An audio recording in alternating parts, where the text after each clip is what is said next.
வணக்கம் ஜி.கே. அஸ்ட்ரோவின் இன்று காலை 6 மணி நேரப்படி இன்றைய பஞ்சாங்கம். இன்றைய தேதி ஏப்ரல் 22, 2024. இன்றைய கிழமை திங்கள். இந்நாளிற்கான ராசி கன்னி.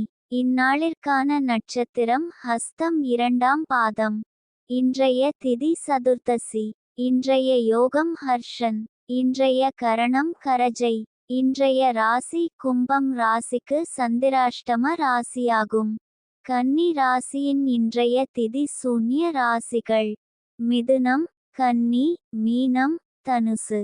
ஹஸ்தம் நட்சத்திரங்களில் செய்யும் சுப காரியங்கள்: ருது சாந்தி, பூமுடித்தல், சீமந்தம், பெயர் சூட்டல், முடிவாங்க, விருந்துண்ண, உபநயனம், விவாகம், சாஸ்திராபியாசம், விதை விதைக்க, கும்பாபிஷேகம், கிணறு வெட்ட, நந்தவனம் வைக்க, ராஜ தரிசனம், கிரக்கப்பிரவேசம், காம வியாதிகளுக்கு மருந்து பூசிக்க.